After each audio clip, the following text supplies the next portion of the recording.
Hi everyone and welcome, and thank you for joining us this afternoon. I should start off by saying this session is being recorded and it will go up on the PRCA YouTube channel, so just bear that in mind for any questions or comments later down the line. To introduce myself, I am Tas Bhanji. I'm a member of the PRCA Council and a director at the Blakeney Group.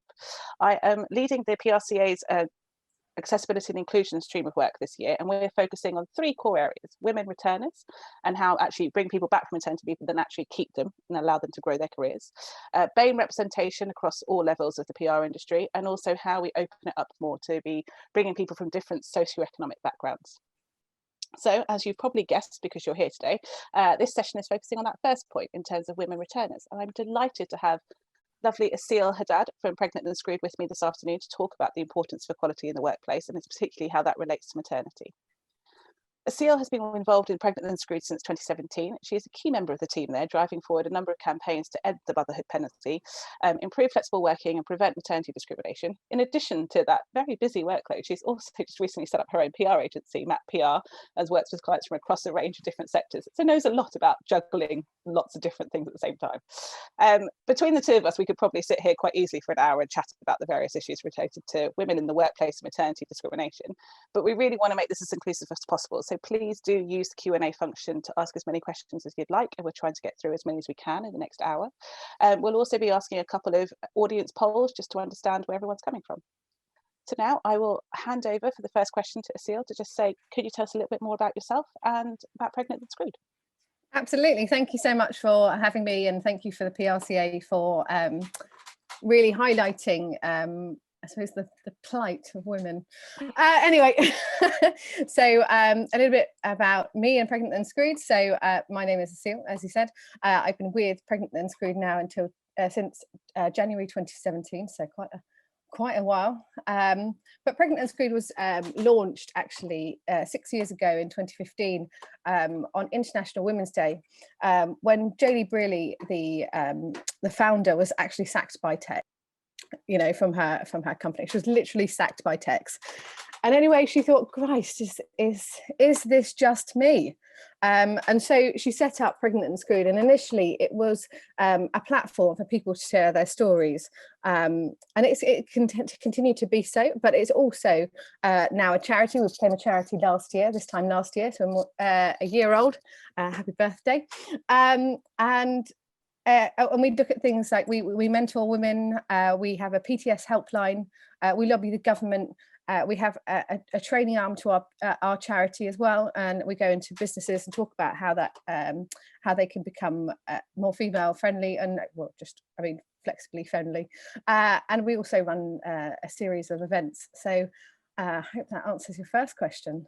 No, it does, and I was made redundant whilst on maternity leave, so actually Pregnant and Screwed was also a place for me to feel like it wasn't just me and I'm not alone. So really thank you for all the work that you guys do. And actually on the charity front, Aceil is kindly giving up her time for free today, so please do consider making a donation to the organisation because they're doing some really important work for a lot of us.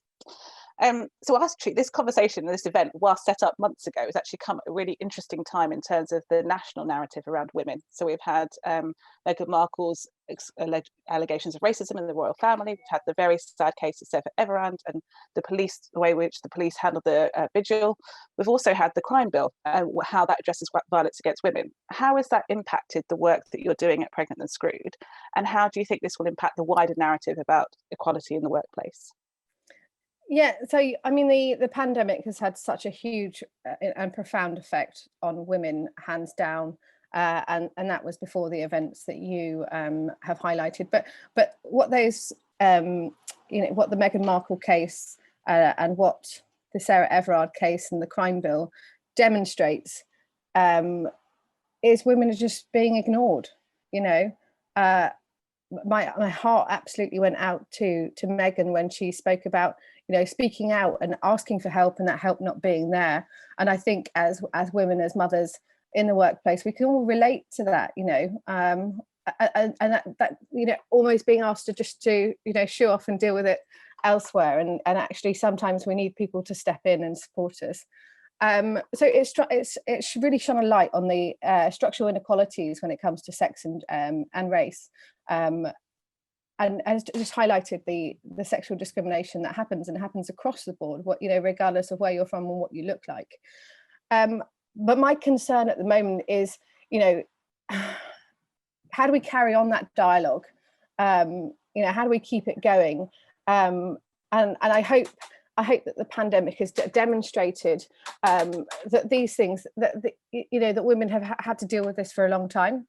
And you know, families have been stretched, people have been stretched, and how can we build on that, and how can we make work for everyone, not just mothers?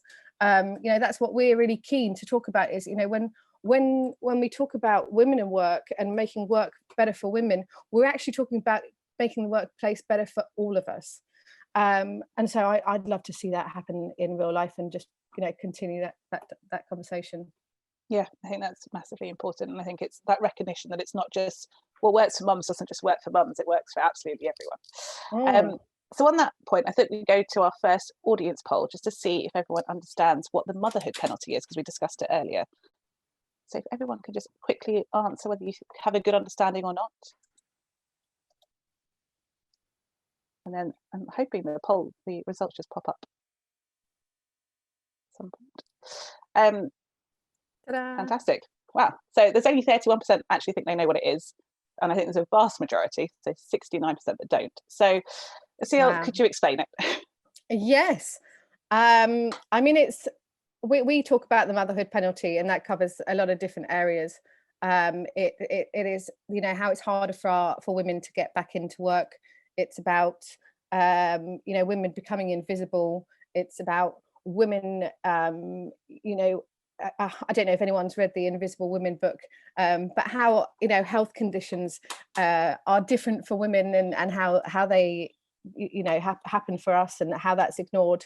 You know, one particular thing that sticks out to me is how women suffer heart attacks compared to men, and there's no research on it, so it's not recognized when it happens. And tragically, I lost a friend a couple of weeks ago to a heart attack, and it's because her symptoms didn't present in the same way. So the motherhood penalty, it encompasses so much, and when we think about it in the workplace, it can be overt, and you know, and it can be, you know, covert and less obvious. And what I was really keen to understand there was if people understood what it was, because actually I think that we don't recognize it, you know, and that's the biggest hurdle for so many women. You know, when I talk to women and I say, how's your experience going back when you had a child? Do you recognize any of these patterns of behaviors? And it's like, oh God, yes. And what are those patterns of behaviors? Those are you know, being siloed, you know, not having the work given to you, you know, having those little comments like, oh, did you go on holiday? Or you had a nice break when you were on maternity leave. Can I just put it out there now? Maternity leave is not a break. It is probably the most difficult thing you can ever do. And I often have lots of fights with my friends' partners when they say, oh, you know, but she's just chilling at home. I'm like, I can't do that. I really struggle with that. And that's why I had to go back to work earlier, because I couldn't do it. It was too hard for me. So when you think about maternity leave, it's a bloody difficult time. And so never overlook it. No, it's when people talk about maternity leave being a holiday, and when they said dad's doing daycare, like, no, he's just being a dad. But he's not doing daycare just because he's looking after his child for a day. He is just being a parent. Those two things massively irritate me as well. That's really interesting. Oh, it gets on my goat. You know, when men babysit their child. Yeah. You didn't babysit that child. No, you were being a parent. That's what you're supposed to do. But that's really interesting, and I'm very sorry to hear about your friends as well. And I think it is challenging for women coming out to the workplace, often because there's no one else for them to talk to. So could you talk us through the kind of cases that like Pregnant and Screwed deal with on a regular basis? Yeah, so we speak to thousands of women each year. I like the regular thing is very much what happened to you. You know, coming back to work and suddenly being redundant. You know, there's no longer a job for you. Yeah, but as part of the redundancy, you know, journey, you need to find a space for that person if you can, and people missing out on those opportunities, and it not being said it's because you're coming back from maternity leave, but just being implied. So we come across that a lot, and we also come across, patterns of behaviour where, somebody would tell their employer that they're pregnant, and then suddenly the workload is taken away from them. Now, Tas, I'm sure you can testify this as well, but I don't think I lost any of my brain cells when I was pregnant, and I certainly haven't lost any since having children. In fact, I think they probably multiplied and become better in so many different ways. But those things not being recognised by people, and employers especially, and so yeah, we see that a lot. So at that initial phase of becoming pregnant and then returning back from work, those are the two hotspots. Or coming back to work and the workload being lesser because somebody else has come in. Yeah, no, it's true. And are there things that you think are particularly exacerbated within the PR and communication sector? So I mean, agency, there's a whole things around flexible working there, but like even in-house, like what do you think those key things are? Yeah, I mean, I think we have a really great job and a really great role within businesses, and PR is brilliant for so many different reasons. But it does have a huge reputational problem. There's an obsession about presenteeism, and Tas, I'm going to bore you again with this story, but I'll tell it for everyone else. When I worked for one of the big houses, one of my colleagues turned around to me and said, "Oh, I've been in the office since 7 and I'm not leaving until 7. And you get to just leave at 5:30. And I was like, how do I tell her that she's been shopping on ASOS for 4 hours? I haven't got time for that. I have to pick up my child at 5:30 unless I have a pre-arranged thing and I can arrange childcare around it. That's just how my life has to be."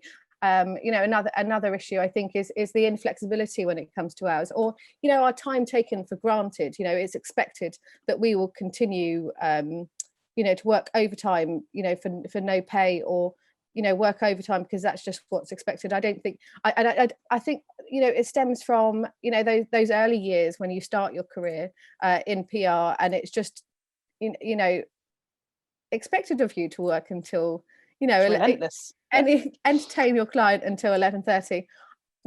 That's not my job.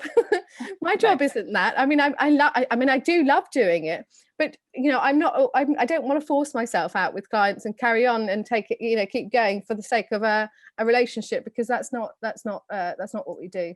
And I think another thing I think of as well, and I think it's been particularly awful during the pandemic, is how you're expected to always be available.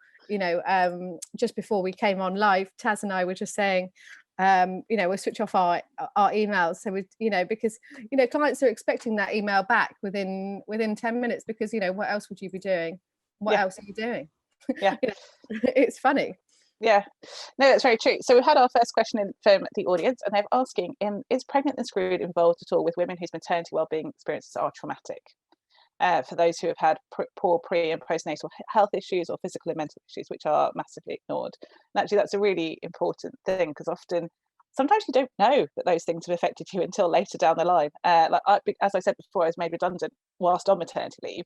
I think it wasn't until about 6 months that I came back to work that I was like, oh, that happened. That was a thing. And then I started to process it.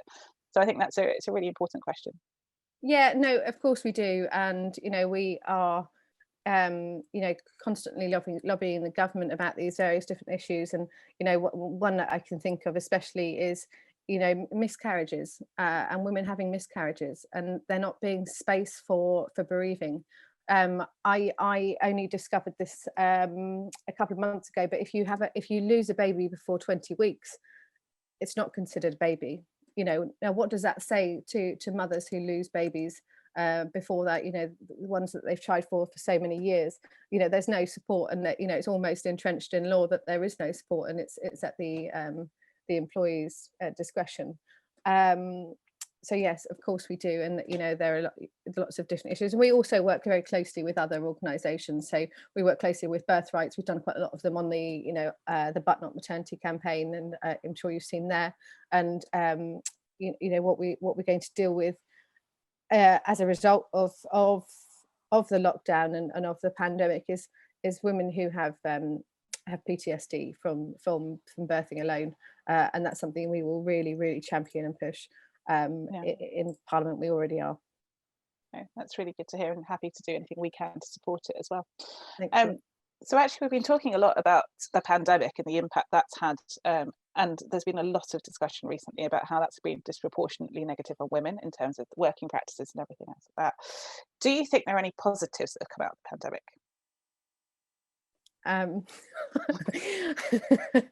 There are some positives. I think that we've all had this collective trauma, which is really helpful. And actually, I did a panel event yesterday with a client, and it was recorded and it's with Mount Anvil if you get the chance to watch it. But one of the guests said, do you know what, I think when we go back to the workplace, there'll be an understanding of what it's like to be off on maternity leave.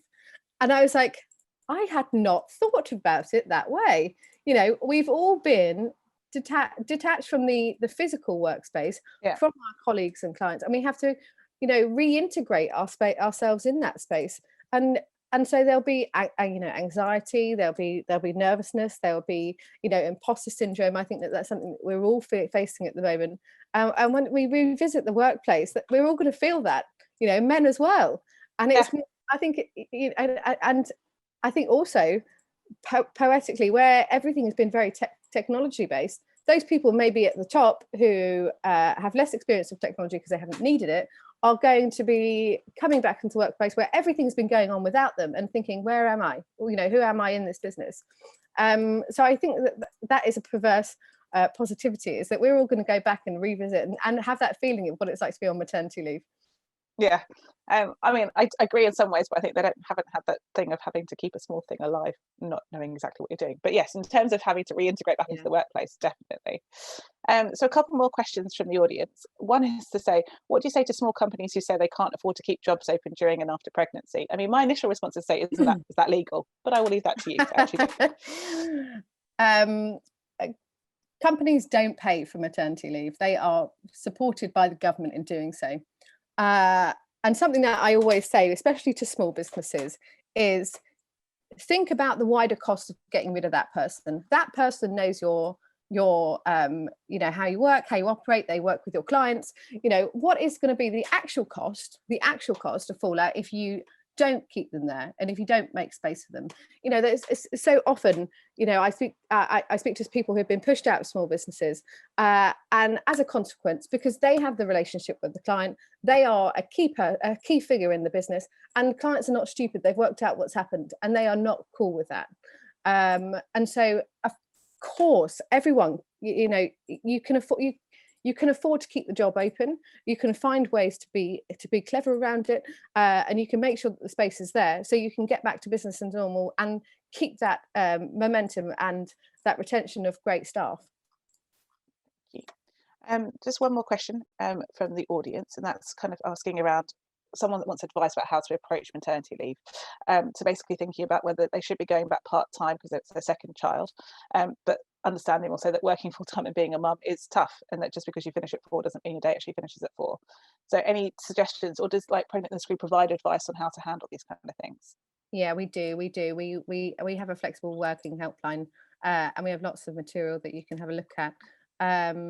You know, I think, you know, you need to go in and have that conversation, and also know that the law is on your side, and you know they have to give you concrete reasons why you can't have flexible working. You know, they actually have to they have to demonstrate that, or you know, why you can't change your hours.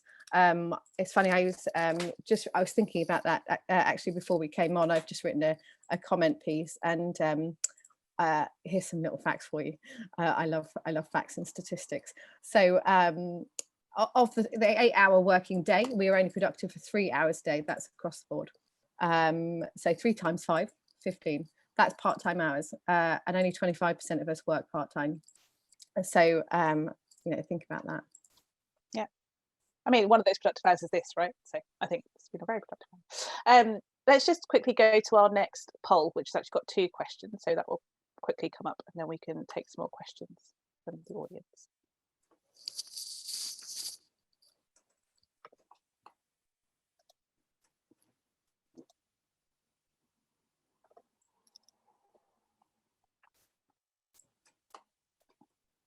Just wait for the results for that one.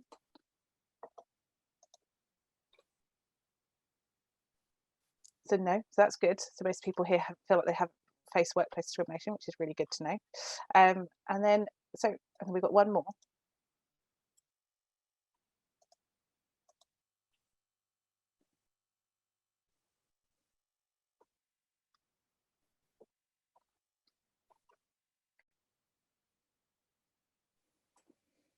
That's much more interesting. So you haven't experienced it yourself, but you've actually seen it happen, which is really, I think, really quite interesting to see quite a number of people have actually seen it happen. Based on that, we kind of touched on it a little bit just in your previous answer, but what are the proactive, practical steps that companies can really put in place to make sure that they improve the working environment? Yeah, I mean, I know this sounds really, really mad, especially for the PR industry, but it's communication. How can you work with your employee? How can you get the best out of them? How can you make work? I think we can particularly think about it at the moment with with the pandemic, and we've all had to work flexibly. What lessons have we learned? How have we learned to be more effective in the way we work? So I think that answers that. It's just having the conversation really, and finding those ways, and how can you be more human. Yeah, and I think I particularly found when I came back from maternity leave that actually at first I was absolutely delighted to come back to work and use my brain again and kind of get out the house and that kind of thing. And then it was about a year in, I'm like, oh, now I feel guilty. I'm not spending enough time. And also she's more fun a year later, she's talking, all that kind of stuff. And so how do you think companies can support mums, not just when they immediately come back, but in the longer term? So some of the questions we're getting around, like, how do you do it? Like, how do you continue to provide that support and ensure they continue to develop? But also, what's the role of line managers? How do we get them on board? Yeah, I mean, it all goes back to being human, and this isn't an issue that's just for mothers. This is an issue for parents. This is an issue for all people, carers, people who just need some time out for themselves. And I think we just need to have a frank and open dialogue with one another and say what can and can't we do, and where is the flexibility, because it is a a give and take scenario on both sides. So if somebody wants something, then how can you make that work for you? I think particularly like I want to be at my child's school plays. My mum never was, because she didn't have that flexibility. I'm lucky now that I run my own thing, but I will in time hopefully have those conversations where, okay, you enjoy that, and come back and let me know how it was, and and we can work around that absent time, or we can move around that meeting. I just don't think we have to be so obsessed with that presenteeism. And it has to come from the top, right? It has to come from people showing the flexibility and also showing you that it's possible. I think sometimes that's the hardest thing, is that like other people just like, oh, we're just going to get on and do it. So the one that is trying to kick up a fuss or does want to move it is sometimes then looked down upon. I mean, I think also, sorry. No, I think also as well, your clients, your employees work overtime. I don't know a single PR person that doesn't work overtime. They have never turned around and said, oh, well, I couldn't send that email because it was 6:15. So just be mindful of that fact as well. Yeah. I think being more human just generally works quite well. Actually, so mental, isn't it? So quick question from someone about talking about benchmarking. So how do you have a benchmarking or request for review without setting hairs running about you being pregnant? Actually, that's an interesting point, because there's a number of different companies that are kind of reviewing maternity policies and things like that. So what is the best way to make sure that your company is doing it the right way? Well, consistency. Is it? Are you directing this just at pregnant women, or is it something for everyone? And how do you make it like an authentic exercise as well?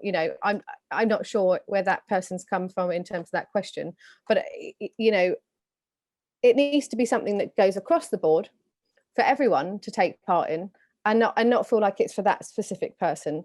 And also, it just needs to be consistent. So it can't be, suddenly because Aceil's pregnant again, and we're going to have a staff review of everyone. It needs to be consistent. So when it does come up, somebody doesn't feel like it's them. Yeah. That's actually a really interesting question about the fact that your work is, as in Pregnant and Screwed, is really getting noticed recently, and you're kind of in every magazine everywhere, which is fantastic. How is the organisation coping with that increased interest and recognition, and what has the impact been? Oh, that is a big question. I mean, obviously, we've been working for many years and trying to get our voice noticed, and we are now getting that.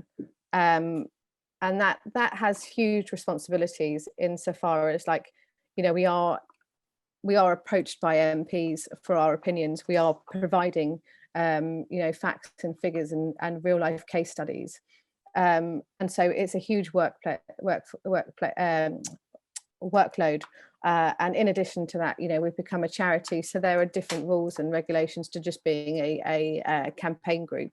So it's you know, it's a learn in progress, but you know, we're just working through it like we like we do as women. You know, it's fascinating, but you know, there is lots to do. Yeah. But also, sorry, go on. No, go on. I was going to say, and also, you know, for us as well, you know, what we're learning to do is pass the mic, you know, because we can't answer everything, we can't do everything. So when, you know, when we can pass the mic, we do. And that, I think that's a really important thing about our group. And I guess, I mean, I'm speaking on behalf of all the attendees, but we're all here because we think what you're doing is important or interesting. So are there things that people can just do to help to support what you're doing?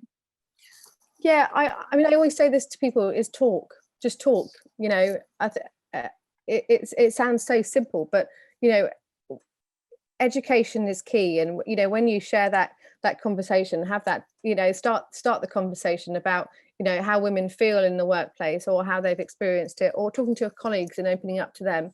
You know, you get things going, get things moving, and it has huge consequences. I mean, you know, a friend of mine who isn't pregnant, you know, bought the book for her boss, and now that's opened up a huge dialogue. But she's in a position where she isn't at threat or suspect, because she's not pregnant and she doesn't plan to be. But she's starting the journey for everyone else and starting that thinking.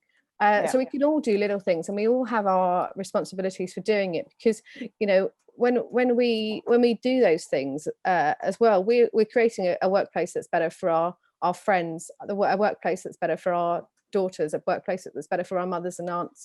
You know, there are so many ramifications to doing that and starting that line of thinking. Yeah. And then another question from the audience is, do you know if male parents also experience discrimination?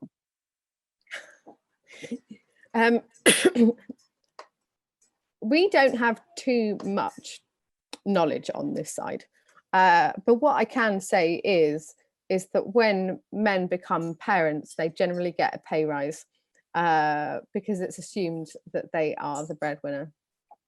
So men probably do, and men, you know, and we can see that in shared parental statistics.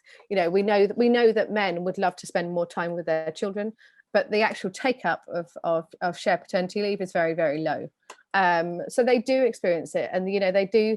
You know, I remember had dinner with a friend of mine, and he's like a you know, top banker, you know, and when he announced that he was going on shared parental leave, they all were like, "What about your job?" And he was like, now I understand what it's like to be a woman." Yeah. You know, and it's really changed the way he thinks. And he did take that paternity leave for 6 months. Yeah, it's really important. I mean, that's the one thing I think that my husband will say, that lockdown has benefited from him. He'd have never have got as much time with our daughter if it hadn't happened. And at such a young age, it's actually a really important time for them to bond. So I think it's interesting.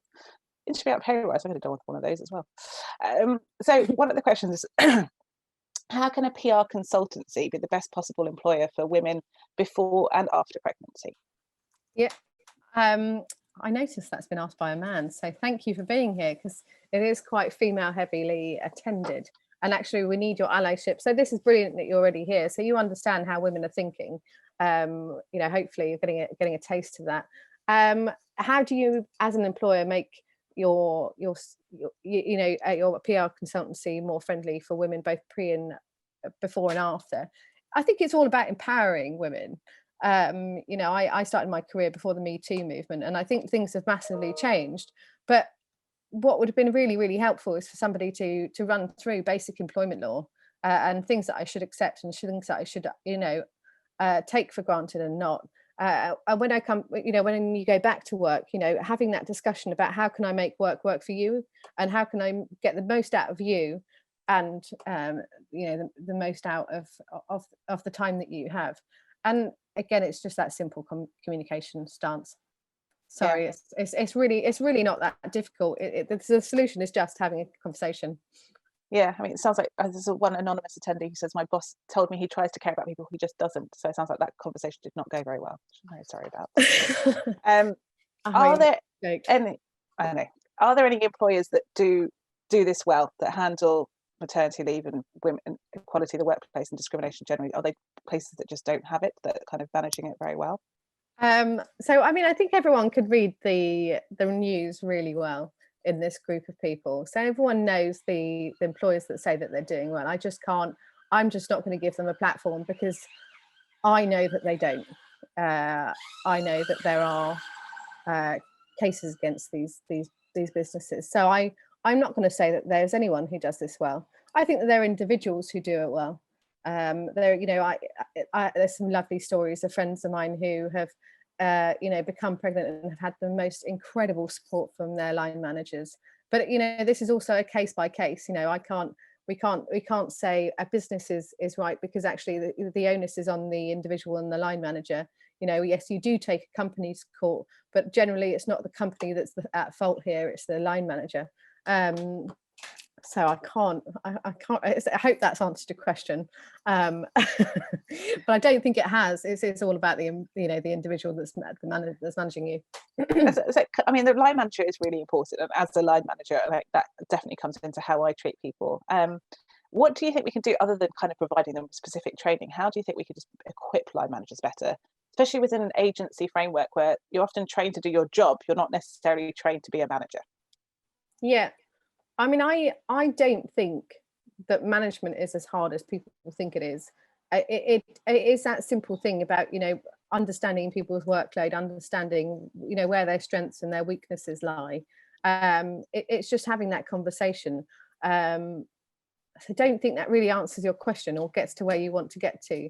But it does come down to being that simple. And obviously, you know, going on to courses like Gendering Change, you know, going onto our website and having training courses, so maybe you can think about things and reframe things in a different way. That's key. Yeah. And then the question about, do you have policies? Are there any good examples of good policies that are out there that we might be able to look at, even if companies don't necessarily behave according to them, but like just for us to use as a reference when we're thinking about our own? I think you can look at like ACAS guidelines, and you know, we have some guidelines as well on our website as well. But I haven't got something specifically to point you towards. No, that's fine. I mean, having the resources to be able to go to the website, things like that, is also just really helpful. There's another question that's asking you for probably to tie this up in a bow that you're not able to do, but are you able to talk about the 3 most helpful changes that employers could make to support women as parents in the workplace? Yeah, I think the first one is flexible working. You know, and looking at ways that they can implement that across the office, you know, not just for women, but for all people. Because I think, you know, again, what we don't want to do is get into a scenario where there's one rule for one and one rule for everyone else. So actually have that open to everyone. I mean, I think, you know, things like, you know, lean-in groups are also crucial, you know, to get over those other obstacles, you know, mental health, stigma, all of those other issues, and how a business can work together to navigate it. And another way is mentoring. You know, can you become a mentor, or can you provide a mentor, or become a mentor, be a mentor, or get a mentor? Okay, you know, those, I think that those are really, really helpful in having those conversations as well. You said a lean-in group there. Can you just give me a little bit more? What is a lean-in group? Yeah, so it's just a group of people who come together on a specific issue and talk about how they address it. So, you know, in a business you could have a you know, a mental health leaning group, you can have a parents and mothers leaning group, and you can talk about the issues that, you know, you face and others face, and maybe provide, you know, solutions for everyone in the workplace for those things. That's really helpful. I've actually had one specific message that's come from another guy who's talking about his wife's situation. His wife returned to work barely 3 months after giving birth, and perhaps in hindsight that was too soon. But the employer wasn't exactly understanding. What would your advice be for women and men who are trying to navigate a situation like this? I mean, it'd be interesting to understand why she returned back so soon. You know, yeah. Is there a conversation that can be had there?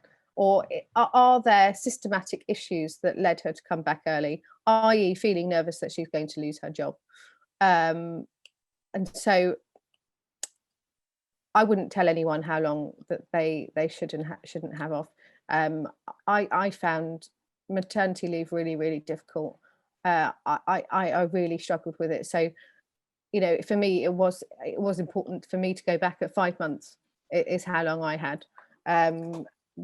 But I, you know, had other things to deal with as well, you know, the chip on the shoulder about being a woman and at work as well. But I personally also wouldn't have changed that, because I did that twice. But it's about the individual.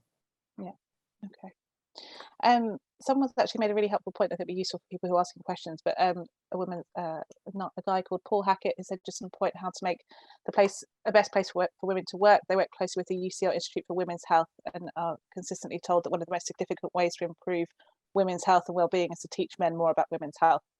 And I wholeheartedly agree. I think if men had periods, it probably wouldn't be as painful as they currently are. So that's definitely a good point.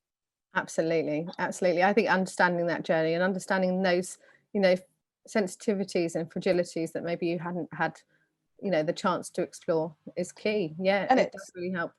It's also the aftercare. I think if you've gone through birth, even if it was as good as it could have been, there are still things that happen after birth that they're not very well talked about, and there's often not as much focus given on the mother as there is on the baby. And I think there's an importance to understanding that it does change your body. Having something living inside of you for 9 months definitely has a lasting impact.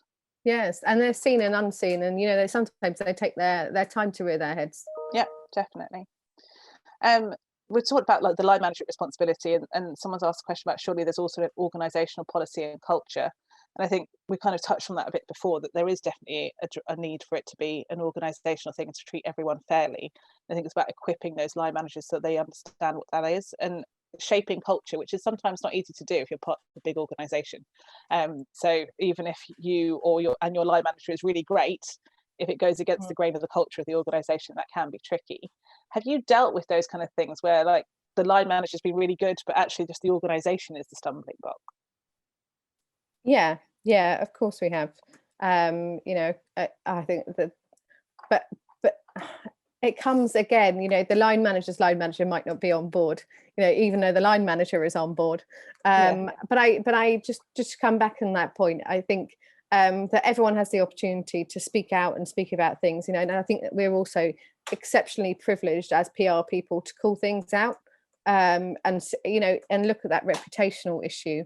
You know, I thinking about it for, you know, with my work hat on, you know, I work largely in the built environment and in renewables, and you know, looking at the Sarah Everard case, one of my was in a client meeting, and one of the stakeholders said, "Oh, I don't feel unsafe in this development." And I was like, and one of our colleagues said, "But I do." And I was like, and watching the scenario, and he was like, no, it's safe. And I was like, you are a 6 foot tall man. She is a 5'2" blonde woman. Think about that, or just watch the news. Yeah. No, I mean, it was shocking to me the number of men were like, "Oh, we never knew women had this problem." And you're like, really? Do you have wives, sisters, friends, just anyone you've had to walk home at the end of the night? But yeah, it's a really important point about where people feel safe and how they feel safe. There's a question here about negotiating flexible working. So you talked about flexible working before, and that being quite a crucial thing. And I think that's often said quite a lot. On almost every website says flexible working arrangements available, but no one actually really knows what that means. But if you're going into a new job, for example, and you have had a child who just came back from maternity leave, how do you think, like, what is the best way to kind of set up flexible working from the get-go? Yeah. So, demonstrate you as a person. That employer is going to employ you as a person. Now, if you're, if you believe in yourself as well, you are good at your job, and it doesn't matter how many hours you are in the workplace. And I think that we are slowly having this conversation about flexible working, and I really do hope that it's going to become more common and more understood. And I know Liz Truss is doing quite a lot of work in that space and making it normal from the get-go, and so I think be open to flexible working, and again, just think about that give and take. You want flexible working, but how can you work for your employer as well, and sell it to them, and hopefully they can sell it into the rest of the team, and everyone can be working flexibly. Yeah, because I think it's becoming one of those buzzwords that people don't necessarily understand exactly what it means. It doesn't mean just being able to work from home on a Friday. It means kind of actually having the flexibility to set your hours that work for you and for your family. So I think it's one that is going to come up more. A question here about, are there other models in other countries that we could learn from? Yeah, I mean, everyone points to the Scandinavian countries, so you can look at those countries and think that those are the models that we should be working towards. But the dark side of all of that is that the needs of women are not met, because they are assumed to be the needs for everyone, and so they overlook that biological and gender need. So I personally don't say that there is an aspiration for any country. I think that we've all got to navigate this together. So I know that doesn't explain, answer the question very well, but we can look to the Scandinavian countries and see them as benchmarking it. But I think we've also got to just remember that you can't just neutralize everyone, basically. Okay. It's a question about taking maternity leave during self-employed, just starting to look at how this works and navigating it, because keeping in touch chains don't seem to work in a freelance setting. Do you have any advice on that?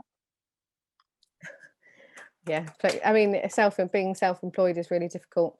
What I can encourage you to do is to reach out to the various different groups and just understand what you can and can't do, and how you can pass that on to your partner if your partner is in PAYE employment as opposed to self-employed, because unfortunately, as a self-employed woman, you can't pass your maternity leave onto a shared employment self-employed man.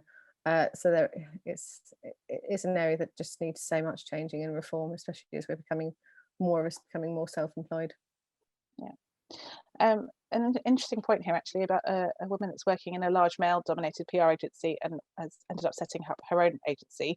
She's just come back to work part-time, having had a baby, and just kind of wants to set the tone for all mothers, which sounds brilliant and good on you. But it's challenging juggling flexible working with agency life, which I think is very true. How can we encourage clients to understand this and adapt a more flexible way of working? Because as we were talking about before, both turned off our emails and turned off our phones to make sure that we couldn't get client things, but conscious that when I turn it back on again, there's going to be lots. So that's an interesting point. I have started to see more people say when they are working on their email signatures, I'd like to see us do more of that. These are the days I work, these are the hours that I work. I tell my I look after my daughter and my son, poor chap who's completely forgotten about. That was terrible. So I look after my kids on a Monday afternoon, and I've told my clients that just that time, unless it's pre-arranged and pre-organized, that is my time with my kids, and that's really important for me. And you're going to have to just deal with that. Yeah. And I mean, again, and in the flexibility thing, I will be, if something comes up, then hopefully I can deal with it. But actually, I can't always be there. You're just going to have to deal with it. Yeah, I think there's also a thing of, and I don't know if it's just a women thing, but you kind of you feel the need to respond. So even if you're busy doing something else, but sometimes you're literally just not able to see the email, you're in a meeting or something else like that. So I think it's having having confidence in the fact that when you do go back, it will be fine, that not everything has to come back straight away. But and I think it is challenging with clients. I think as a collective, we need to learn not that we don't need to respond ASAP. Yeah.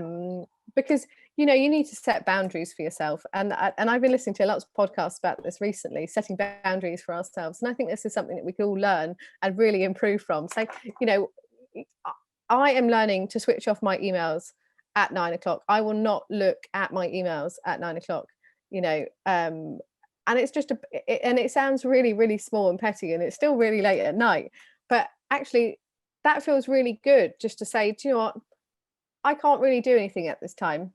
No newspaper is really going to run at that time anyway. Yeah. So it's going to be okay. Yeah. And if it's not, then why did that crisis come up? Why didn't we know about it? We can't know about it at the 11th hour. Literally. Yeah. There's the one thing I always, and I do email late at night because I try and finish at 5:30 to have time with my daughter and then go back to work later if I can. But one thing I will also say to the team is, like, if it's something urgent, somebody will call you.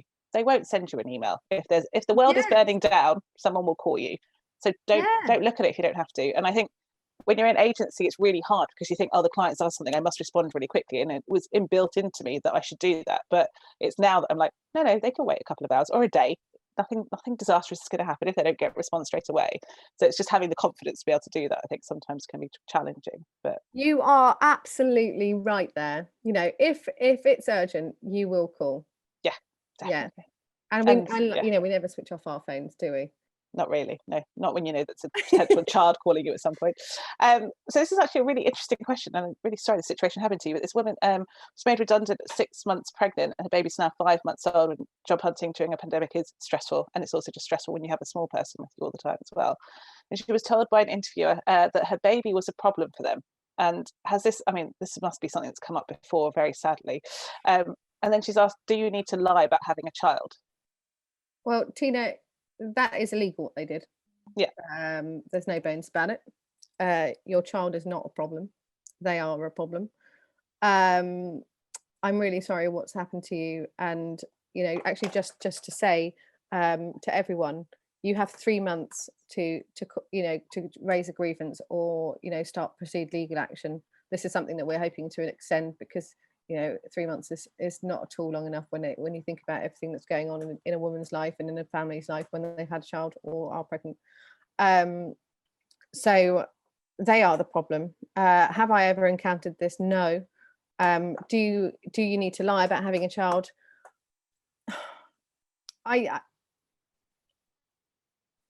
We operate in a world where being a mother and being a woman is an issue, and I know so many people who just don't talk about it, and so you don't have to do whatever feels right to you. I wish I could say that you don't need to lie, but if that works for you to get that job and to make a better life for your family, then that's the most important thing. Yeah. And you're not going to look bad at all for doing that. Who cares? It's not, it's their issue that the world is so misogynistic. Yeah, and ultimately you do have to do what's right for you and your family. So in pregnant experience and kind of the work that you're doing with them, how do you feel the current government has been in terms of championing workplace parenting? Good, bad, changing? What are your views? Given also the Prime Minister's had a baby whilst in office, so you'd think that has some impact. I mean, I think that there are lots of good words that come out of this government. The government are very, very good at saying that they care, but to use the slogan of the suffragettes, it's deeds, not words, and we haven't seen enough deeds. We've seen lots of words. We know that there's huge appetite coming from the government to make the world a better place for women, but where I can't point to enough examples of where that's true, and that and there are really, really great MPs with good intentions, but unfortunately the top is still not making it a priority, and we can see that through recently we took the government to court on SEISS payments, and that had been slightly flexed, but not enough. That, you know, it changed a bit, but not, you know, not really. It doesn't really help that many people, and there's still lots of people excluded. So, in short, no. That's not great. I mean, No. the comms has been pretty bad over the last 18 months anyway, so it's hard to expect more, I suppose. And a question from an anonymous attendee. So she's the only woman in a small agency and has the opportunity to shape the maternity policy. Where does she start? She's never been pregnant and doesn't know what would be needed. Yeah. So you know, talk to a HR consultancy. You know, get us in. You know, we can talk to you via Gendering Change about what things that you can do, not only to help women, but to help parents and help all people who have responsibilities outside of the workplace. Because I think, again, you know, I can't reiterate this enough, is when we address these issues, we need to address them as a whole. So we're not just talking about women, because if it becomes just a women's thing, then it becomes an excuse as well. Yeah, that's true. And there's a really interesting comment from Lorraine, who said she's 63 and she was the first working mum in her agency in the 80s, and she can't believe we're still hearing these stories. And it is really sad, I think, to see just the sheer volume of these kind of stories. And everyone's got one. It's not like you can speak to anyone and they might not think it's a big issue, they might not think it's related to this, but genuinely it does come down to a lot about inequality and just the way people are treated. But it's great to see the work that Pregnant and Screwed are doing. So I think the more we can do to support that, the better. And I think, as you said, it's all about being human and having conversations. So mindful, we just have about 10 minutes left. Are there any other key questions that people wanted to ask or put to Aceil while we've got her, or talk about at this point? I have a couple of questions, if that's okay. We've talked about flexible working a lot, and I think I've made it clear that I don't fully understand how that works, but what is Pregnant and Screwed doing that we could potentially support that would help to make flexible working, I think? Because you talked about it now becoming something that is standard. What can organisations do? What could we as people do to support that? You're gonna hate me. You're gonna hate me for coming out with this. It's championing flexible working in the workplace. It's having those conversations and having those dialogues, and you know, when we do regroup, hopefully in person, you know, bringing it up. You know, actually, do you know, I think that this really helped us all. And as we get over this collective trauma, let's look at flexible working as a way of getting people back to business as usual, and empowering people and making people more productive and happier in the workplace. Yeah, I think that's sorry. No, it's fine. I mean, sometimes that is literally what you need to do. You need to do it by example, right? And if we could all go and have those conversations and make a little bit of change, that would be good. I do wonder how, I just think I'm not socially equipped now to go and have conversations with people in real life, but hopefully that will improve the next few months.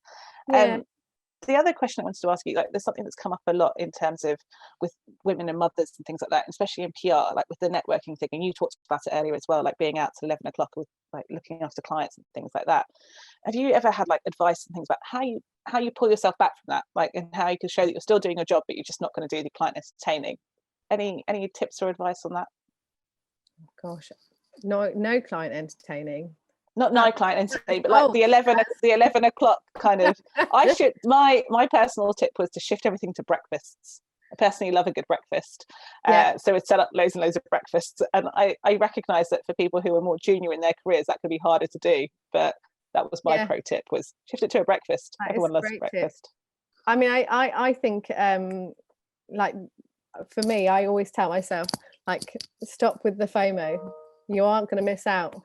Come 9 o'clock, no one's going to remember anyone's names, so you don't need to be there, and you don't need to be the life and soul of the party at all. You know, they can continue, and you know, and no one will miss out. And actually, people start to forget anyway after 9:30. So, what are you missing out on, and what are you there for? Yeah. No, that's very true. As someone that didn't drink, I also preferred breakfast because I never had that awkward. It says, why don't you drink? How can we make you? Which is always a fun thing to have to deal with. Great. Well, I just wanted to close by saying thank you very much to Aceil again for giving up her time for us today and kind of talking through our key questions. If there is anything that we didn't address or weren't able to talk to, then please do get in touch with Pregnant and Screwed, as they've got a variety of resources available on their website that they can help you with. And also, please do consider making a donation. They're doing some really important work in championing not just mothers, but equality in the workplace for all of us. And I think it's really important we all get behind that. So thank you again for your time. We hope you found it helpful, and it will be up on the PRC website soon.